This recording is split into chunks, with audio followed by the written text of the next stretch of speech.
Hi guys, good evening. జై Sriram. So మన last ఎపిసోడ్లో ఎక్కడ వరకు తెలుసుకున్నాం? మన అశ్వమేధ యాగం కంప్లీట్ అయ్యే వరకు తెలుసుకున్నాం, రైట్? సో దీని తర్వాత మళ్ళీ పుత్రకామేష్టి యజ్ఞం ఒకటి చేయాలి. దాని గురించి మనకి దశరథ మహారాజుకి ఋష్యశృంగ మహర్షి చెప్తాడు. సో ఈ వరకు తెలుసుకున్నాం, రైట్? ఇక్కడ మనం ఒకటి గమనిస్తే అసలు దశరథ మహారాజుకి ఇది అంత ఈజీగా ఏం అవ్వట్లేదు. అంటే ఒకటి చేస్తే ఇది అయిపోతుంది అనుకున్న దగ్గర అది అయిపోగానే మళ్ళీ ఇది కాదు, దీని తర్వాత ఇంకోటి చేయాలి. సో ఆల్ ఈజ్ అంటే జస్ట్ ఇమాజిన్, మనం ఇప్పుడు నార్మల్లీ ఒక ఇంటర్వ్యూ ఇస్తాము, మొత్తం అంతా విల్ డూ పర్ఫెక్ట్, అంటే మొత్తం అంతా కరెక్ట్ చేసినామని మనం ఫీల్ అవుతాం. ఇన్ఫాక్ట్ చేసి ఉంటాం కూడా. అండ్ ఇంకా వేరే ఏదైనా కూడా బిజినెస్కి సంబంధించి అయినా మనం 100% ఎఫర్ట్స్ పెడతాం, అన్నీ చేస్తాం. సో మనకి 100% అక్కడ రిజల్ట్స్ వస్తుందని నమ్మి ఒక అడుగు ముందేస్తాము. బట్ అక్కడ రిజల్ట్ లేట్ అవుతుంది, డిలే అవుతుంది. Just imagine how you will feel. అంటే జస్ట్ ఒక బిజినెస్, జాబ్ ఇట్లాంటి విషయాల్లోనే అట్లుంటే అది దశరథ మహారాజుకు చాలా ఇంపార్టెంట్. అంటే లిటరల్లీ తన ఫ్యామిలీ లెగసీని ముందుకు తీసుకెళ్లే కోరిక తనకున్నది. సో అట్లాంటిది అయిపోతుంది అనుకున్న ప్రతిసారి నెక్స్ట్ ఇంకో స్టెప్ ఉండడము, అది చేస్తేనే అవుతుంది అని చెప్పి తెలియడం.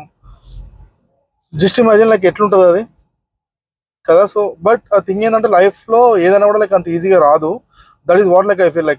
ఎప్పుడైనా కూడా నేను అదే ఫీల్ అవుతా. లైఫ్లో ఏదైనా మనకు అంత ఈజీగా రాదు. ఈజీ వస్తే we don't even recognize that, మనం ఆ వాల్యూ కూడా ఇవ్వము.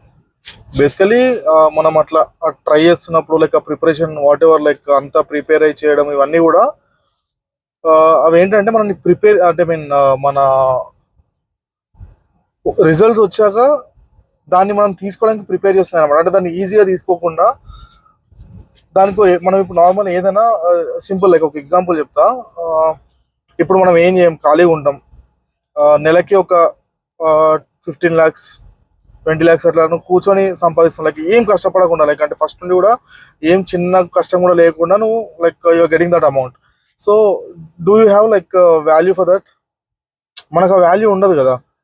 ఇప్పుడు అదే మనం కష్టపడి ఒక బిజినెస్ ఎస్టాబ్లిష్ చేసి పెట్టుకున్నాం, అది ఒక 10 years 20 years it is giving you the same amount. అంటే మంత్లీ నీకు ఒక 15 lakhs 20 lakhs నువ్వు ఎస్టాబ్లిష్ చేసిన బిజినెస్ నీకు ఎర్న్ చేసి పెడుతుంది.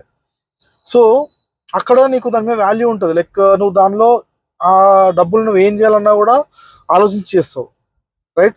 సో అలానే లైఫ్లో ఏది జరగాలన్నా, మనకి జాబ్ రావాలన్నా ఏదైనా కూడా అది డిలే అవుతుంది అంటే మనం అది మనకు అంత ఈజీగా రాదు అని చెప్పి మనకు అర్థం అవడం కోసం మాత్రమే. మనం 100% జెన్యూన్గా మన ట్రయల్స్ మనం చేస్తే ఖచ్చితంగా రిజల్ట్స్ అనేది వస్తుంది. But maybe it will take time to prepare us, అంతే. సో ఇక్కడ దశరథ మహారాజు మనసులో ఉన్న మెయిన్ కోరిక ఏంటిది? తను ఒక ధార్మికమైన సంతానం కోరుకుంటున్నాడు, తన ఇక్ష్వాకు వంశ లెగసీని ముందుకు తీసుకెళ్ళడానికి. సో అశ్వమేధ యజ్ఞం అయిపోయిన తర్వాత ఋష్యశృంగ మహర్షి దగ్గరికి వెళ్ళి అదే చెప్తాడు, నాకు ఈ రాజ్యం ఇవన్నీ కాదు స్వామి, నాకు కావాల్సింది సంతానం. నా ఈ వంశాన్ని ముందుకు తీసుకెళ్లే ఒక ధర్మం వైపు నిల్చునే ఒక సంతానం నాకు కావాలి అని చెప్పి ఋష్యశృంగ మహర్షికి విన్నపించుకుంటాడు అన్నమాట. సో ఆ తర్వాత ఋష్యశృంగ మహర్షి ఏం చెప్తాడంటే, అశ్వమేధ యజ్ఞం అనేది జస్ట్ ఫస్ట్ స్టెప్ మాత్రమే. దీని తర్వాత ఇప్పుడు ఇది మొత్తం మనం అశ్వమేధ యజ్ఞం అనేది కంప్లీట్ చేసేసాం కదా. సో ఫర్దర్గా నెక్స్ట్ ఇంకొక యజ్ఞం చేయాల్సి ఉంటుంది, పెద్ద యజ్ఞం చేయాల్సి ఉంటుంది. అది పుత్రకామేష్టి యజ్ఞం. అది అయిపోయిన తర్వాత నువ్వు కోరుకున్న కోరిక ఖచ్చితంగా నెరవేరుతుంది అని చెప్పి చెప్తాడు. సో దిస్ ఈజ్ వాట్ అంటే ఒక స్టెప్తోనే అన్నీ వచ్చేసేవు అనమాట. జస్ట్ ఒకటి ఏగానే అన్నీ వచ్చేవు. అలానే దశరథ మహారాజు కూడా జస్ట్ ఒక అశ్వమేధ యజ్ఞం అయిపోగానే రాముడు జననం జరగలేదు. దాని తర్వాత మళ్ళీ పుత్రకామేష్టి యజ్ఞం జరిగింది. ఆ పుత్రకామేష్టి యజ్ఞంలో ఒక పవిత్ర ప్రసాదం, దాని నుండి వచ్చిన ఒక ఏదో అంటారబ్బా, నాకు గుర్తుకు లేదు. సో అంటే నేను చదువుతున్నప్పుడు నాకు ఎమోషన్స్ గుర్తుంటున్నాయి, కానీ అంటే కోర్ ఆఫ్ ద స్టోరీ గుర్తుంటుంది. స్క్రిప్ట్ లో రాసుకోవట్లేదు ఇంకా నేను. జస్ట్ నార్మల్లీ మొత్తం చదువుకుంటూ వెళ్ళిపోతున్నా. లైక్ 1 వీక్ నుంచి చదువుతున్నా. మోర్ ఓవర్ కొంచెం నాకు హెల్త్ కూడా డిస్టర్బ్ అయింది లాస్ట్ ఒక 2-3 డేస్ నుండి, అందుకే చేయట్లేదు. సో అంటే నేను చదువుతున్నప్పుడు ఫ్లోలో వెళ్ళిపోతున్నాను అనమాట. సో అది ఎన్ని మినిట్స్ చేయాలి వీడియో, అన్ని మినిట్స్ చేయాలని చెప్పి నాకు ఏమనిపించట్లేదు. సో జస్ట్ ర్యాండమ్గా చేస్తున్నాయి ఇక. సో ఇప్పుడు థింగ్ ఏంటంటే లైక్ ఈ నేను లైక్ స్టాప్ చేసిన దగ్గర నుండి మొదలు పెడితే లైక్ అశ్వమేధ యజ్ఞం అయిపోయిన తర్వాత ఇంకో యజ్ఞం చేయాలని చెప్పి చెప్తాడు రిషిసింగ మహర్షి. సో దానికి కూడా మొత్తం అయోధ్యలో ఒక సీక్రెట్ ప్లేస్ ఒకటి చూస్ చేసుకొని ద ప్లానింగ్ ఇట్ దేర్ అనమాట. అక్కడ మొత్తం అందరూ లైక్ మహర్షులు అందరూ వస్తారు. వేదాలతోని మన వేదిక్స్ లో ఎలానైతే లైక్ ప్రిస్క్రైబ్ చేసి ఉందో అదే వేలో మొత్తం పుత్రకామేష్టి యజ్ఞం ప్రాసెస్ అనేది జరుగుతుంది. యాజ్ ఆఫ్ నో లైక్ అంటే ఇక్కడ వరకు చెప్పారు ఋషిసింగ మహర్షి. మన దశరథ మహారాజు చెప్తాడు నెక్స్ట్ స్టెప్స్ ఇవి అని చెప్పేసి. అయోధ్యలో పుత్రకామేష్టి యజ్ఞంకి ప్రిపరేషన్స్ అవుతున్న టైంలో స్వర్గంలో దేవుళ్ళు అందరూ బ్రహ్మదేవుడి దగ్గరికి ఒక విన్నపం అక్కడ చెప్పుకోవడానికి వెళ్తారు. సో అదేంట విన్నపం అంటే, 3 లోకాలని ఆ టైంలో 3 లోకాలని పాలిస్తున్నది రాక్షసుల చక్రవర్తి అయిన రావణాసురుడు. భూలోకం, దేవలోకం అండ్ పాతాళ లోకం, ఈ 3 లోకాలకి చక్రవర్తి రావణాసురుడు. సో ఆయన బేసికలీ లైక్ అంటే రావణాసురుడిని చాలా మంది గ్లోరిఫై చేసి మాట్లాడతారు. బట్ అంటే మేబీ కొన్ని ఉంటాయి లైక్ తన దగ్గర కూడా కొన్ని అంటే అవి పాజిటివ్స్ అని నేను అనుకోను. కొన్ని గొప్ప క్వాలిటీస్ ఉన్నాయి, గొప్ప థింగ్స్. అంటే ఎట్లా లైక్ దాన్ని ఎట్లా డిస్క్రైబ్ చేయాలి నాకు అర్థం కావట్లా. ఎందుకంటే క్వాలిటీస్ అంటే మళ్ళీ మంచి అయిపోతుంది. అంత అసలు మంచి ఏం లేదు రావణాసురుడు, ఏం మంచి ఏం ఉండదు బేసికల్ గా చెప్పాలంటే. ఆయన లైక్ చాలా గొప్ప తపస్వి, అది మాత్రం ఫర్ షూర్. ఎట్లా చెప్తున్నామంటే ఆయన తపస్సుతోని బ్రహ్మదేవుణ్ణి ప్రసన్నం చేసుకొని ఆయన ముందు ప్రత్యక్షం ఎలా చేసుకుంటాడు. సో అది అంత ఈజీ కాదు, చాలా ఎంతో గొప్ప తపశక్తి ఉంటే తప్ప అది పాసిబుల్ అవ్వదు. సో ఆయన గొప్ప తపస్వే కాదనట్లే, కానీ ఎంత గొప్ప తపస్సు అయినా కూడా తను ఏ మార్గంలో నడిచాడు అనేది మేజర్ రోల్ ప్లే చేస్తుంది కదా.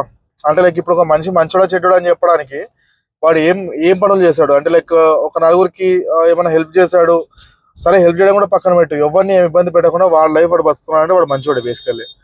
అంతేగాని నాకు బలం ఉంది కదా అని చెప్పేసి ప్రతి ఒక్క దగ్గర పోయి ఏలు పెట్టి ప్రతి ఒక్కటి పని డిస్టర్బ్ చేసి నేనే గొప్పని అని చెప్పి ప్రూవ్ చేసి జస్ట్ ఏంటంటే వాడు గొప్ప అని ప్రూవ్ చేసుకోవడానికి యుద్ధం చేసేవాడు అనమాట రావణాసురుడు. అంటే నాకు బలం ఉంది, నేను గెలుస్తా, నువ్వు నా మీద ఓడిపోతావు అని చెప్పి ప్రతి ఒక్కరి దగ్గరికి వెళ్ళి యుద్ధం చేసేవాడు. అట్లనే మనకి ముందు వెళ్తా ఉంటే కొన్ని స్టోరీస్ ఉంటాయి లైక్ కార్తవీర్యార్జునుడు ఎట్లా తీసుకవతల పడేసినాడు రావణాసురుడిని, అండ్ వాలి భూమి చుట్టూ ఎట్లా తన చేతులతో ఇట్లా పట్టుకొని యాక్చువల్లీ వాలికి ఒక అలవాటు ఉంటుంది, సూర్యుడు ఎటువైపు వెళ్తే అటువైపు వెళ్ళి సంథింగ్ లైక్ నమస్కరించుకోవడం లాంటి సంథింగ్ ఒకటి ఇది చేస్తాడు అనమాట, సూర్య నమస్కారం లాగా. సో అది ఆ టైంలో లైక్ రావణాసురుడు డిస్టర్బ్ చేయడం వల్ల ఆయనను మొత్తం పట్టుకొని కాళ్ళు చేతులు కట్టేసి తీసుకెళ్తాడు. తను ఎటు వెళ్తాడు అటు మొత్తం తీసుకెళ్లి లాస్ట్కి మొత్తం తనది సూర్య నమస్కారాలు మొత్తం అయిపోయిన తర్వాత అప్పుడు వదిలేస్తాడు రావణాసురుడిని. ఇట్లనే సేమ్ మన కార్తవీర్యార్జునుడిని కూడా గెలుపుతాడు అనమాట రావణాసురుడు. నేనే గొప్పవాడిని, నేను నన్ను ఓడిచ్చేటోడు ఓడుంటాడు అనే ఓవర్ కాన్ఫిడెన్స్ అని పోయి గెలుపుతాడు. అట్లా అక్కడ కూడా ఇదైపోతుంది, తొక్కిబట్టి ఆరాధిస్తాడు కార్తవీర్యార్జునుడు కూడా. సో ఇలా లైక్ ఇలాంటి క్యారెక్టర్ అనమాట రావణాసురుడిది. సో నాకు అందుకే లైక్ అంటే రావణాసురుడు గ్లోరిఫై చేస్తుంటే కూడా నాకు ఎందుకు అంత గ్లోరిఫై అంత అవసరం లేదనిపిస్తుంది. అంత అవసరం లేదు, అసలే అవసరం లేదు, అంత కాదు అసలు ఎంత అవసరం లేదు, అది అన్నెసరీ అది ఎందుకు చేస్తారో అర్థం కాదు. సో ఇక్కడ మన స్టోరీలోకి వచ్చేస్తే, రామాయణంలోకి వచ్చేస్తే రావణాసురుడు లైక్ ఇందాక చెప్పాను కదా బ్రహ్మదేవుడి కోసం తపస్సు చేసి బ్రహ్మదేవుని ప్రసన్నం చేసుకొని బ్రహ్మదేవుడు ప్రత్యక్షమైన తర్వాత కోరిక కోరుకోమంటాడు. సో అప్పుడు ఫస్ట్ రావణాసురుడు ఏంటి, నాకు చావు అనేది ఉండొద్దు, నేను ఎప్పటికీ చనిపోవద్దని కోరుకుంటాడు. బట్ బ్రహ్మదేవుడికి తెలుసు అట్లాంటి కోరిక రావణాసురుడికి లైక్ ఇస్తే తను ఏం చేస్తాడు అని. సో అది కాకుండా వేరే కోరిక ఏదైనా కోరుకో, ఆ కోరికను ఇవ్వలేనని చెప్పేస్తాడు. చెప్పినప్పుడు రావణాసురుడు సరే నేను దేవుళ్ళ చేతిలో, గద్దరుల చేతిలో, ఆ రాక్షసుల చేతిలో, వీళ్ళెవరి చేతిలో నేను ఓడిపోవద్దు, అంటే చనిపోవద్దు, నా చావు వీళ్ళెవరి చేతిలో ఉండొద్దు అని కోరుకుంటాడు.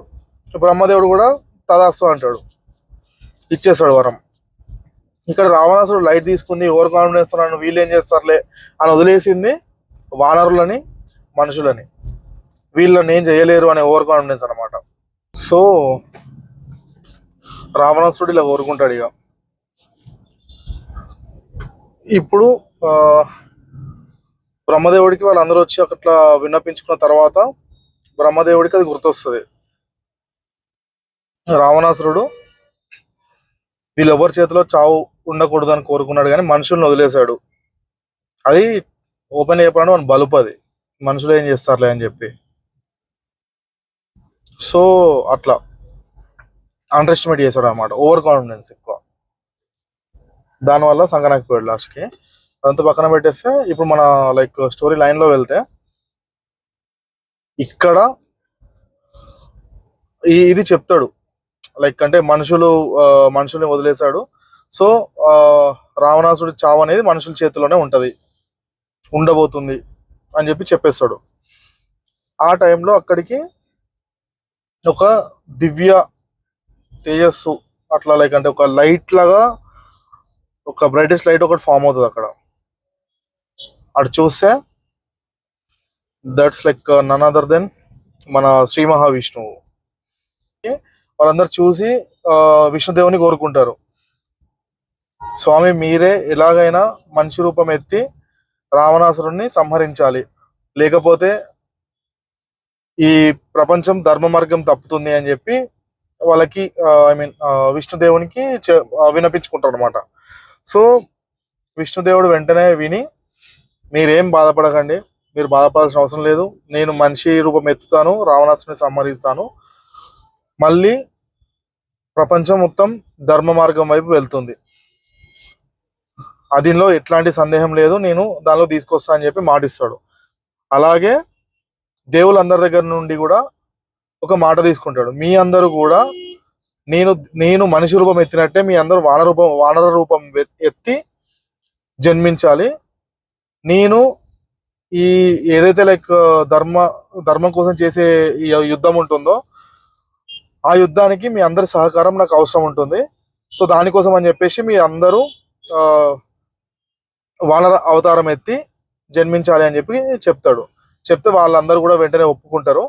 సో ఇక్కడ మనకి స్వర్గలోకం ఎపిసోడ్ అయిపోతుంది. Then again coming back to పుత్రకామేష్టి యజ్ఞం. సో దానికి అన్నింటికి ప్రిపరేషన్స్ నడుస్తూ ఉంటాయి. అసలు అది ఎట్లా జరుగుతుంది ఏంటి, దాని తర్వాత నెక్స్ట్ స్టెప్ ఏంటి, అసలు శ్రీ మహావిష్ణువు డైరెక్ట్ మన దశరథ మహారాజుకి ఎట్లా జన్మిస్తాడు, ఇవన్నీ లైక్ నెక్స్ట్ ఎపిసోడ్ లో ఫర్దర్ లైక్ ఫ్యూచర్ వచ్చే ఎపిసోడ్ లో తెలుసుకుందాం. Yeah as of now like ఇది. అండ్ ఈ ఎపిసోడ్ లో మనం టేక్ అవే తీసుకోవాలంటే ఫస్ట్ థింగ్ వచ్చేసి, ఏదైనా డిలే అవుతుంది అన్నప్పుడు like we should not lose our patience తోని మనం మన ట్రయల్స్ మనం చేస్తూనే ఉండాలి. మనం ఎప్పటికీ ఆ ట్రయల్స్ ని వదిలేయకూడదు. అది జస్ట్ లైక్ ఆ డిలే అనేది మనం ప్రిపేర్ చేస్తుందని అర్థం, అంతే, అది అవ్వదు అని కాదు. ఓకే, సో సెకండ్ థింగ్ వచ్చేసి ఓవర్ కాన్ఫిడెన్స్ అనేది ఉండొద్దు, రావణాసుడికి ఉన్నట్టు. సో నాకైతే లైక్ ఎవరైనా ఓవర్ కాన్ఫిడెన్స్ తో కనబడితే నాకు ఫస్ట్ రావణాసుడే గుర్తొస్తాడు, సీరియస్లీ. సో అదనమాట, ఈ 2 థింగ్స్ మనం ఇవాళ స్టోరీలో నేర్చుకున్నాం. Okay, so that's it guys, bye, జై శ్రీరామ్.